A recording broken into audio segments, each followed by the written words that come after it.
दंश न्यूज, दलित पीडित व शोषित जनतेचा खणखणीत आवाज। आज नागपूर जिल्हा नियोजन समितीची 25-26 या वर्षामध्ये नागपूर जिल्हा शहराचा विकास आराखडा आम्ही मंजूर करतो आहे। 25-26 काळामध्ये आम्हाला 7-8 महत्त्वाचे प्रकल्प नागपूरचे हातात घ्यायचे आहेत। जसं मी सांगितलं, नागपूरची जेल ही जी आहे सेंट्रल जेल ही आम्हाला शिफ्ट करायची आहे बाबुळखेडा बेल्लोरी भागामध्ये।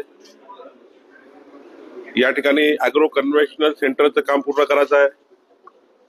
नागपूरच्या कलेक्टरेटचं प्रशासकीय इमारतीचं काम पूर्ण करायचं आहे। ग्रामीण भागातल्या आदिवासी भागातल्या पारधी वाड्यापाड्यामध्ये ज्या मूलभूत सुविधा उपलब्ध करायच्या आहे, मोठ्या प्रमाणावर ॲग्रोस्टॅक आणि पीक विमा योजनेच्या माध्यमातून शेतकऱ्यांना न्याय मिळवून द्यायचा आहे। शेतकऱ्याच्या शेतातले पांधन रस्ते, ज्याला आता आम्ही क्रमांक देतोय पांधन रस्त्यांना, ते पांधन रस्ते सुद्धा मोठ्या प्रमाणावर या डीपीसीच्या माध्यमातून आम्ही प्रस्तावित करतो आहेत। जनसुविधा नागरिक सुविधाच्या माध्यमातून ग्रामपंचायतच्या विकासाला मजबूती देण्याचं काम आम्ही करतोय। गाव तेथे स्मशानभूमी हाही महत्वाचा विषय या ठिकाणी राहणार आहे।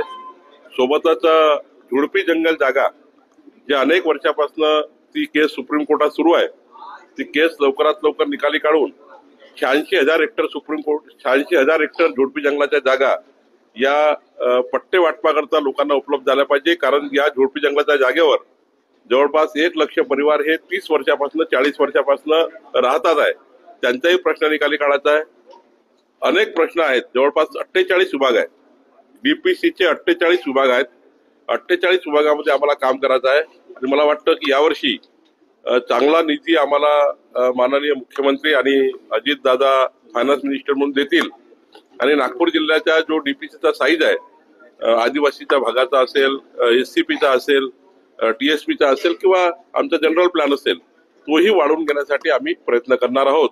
एकंदरीत नागपूर शहर जिल्हा माननीय नितीन गडकरी जी आहेत, देवेंद्रजी आहे, मी आहे, आमचे आशिष जयस्वाल जी मंत्री आहेत, हे सर्व आमचे सर्व आमदार मिळून आणि सर्व पक्षीय आमदार मिळून या जिल्हा शहराला मजबूत करण्याचा आमचा प्रयत्न आहे। कितीची मागणी राहणार आहे सरकारकडे नागपूर जिल्ह्याच्या विकासासाठी? आम्ही या ठिकाणी ठरवलं आहे की यावर्षी किमान एससीपी टीएसपी सोडून 1,000 कोटी या नागपूर जिल्ह्याला मिळाले पाहिजे। टीएसपी एससीपीची रक्कम सोडून 1,000 कोटी जनरल प्लॅन मध्ये मिळाले पाहिजे, असा आमचा शासनाकडे प्रयत्न राहणार आहे। आमचा व्हिडिओ जास्तीत जास्त लाईक करा, शेअर करा आणि आमचे YouTube चॅनल सबस्क्राईब करा। धन्यवाद।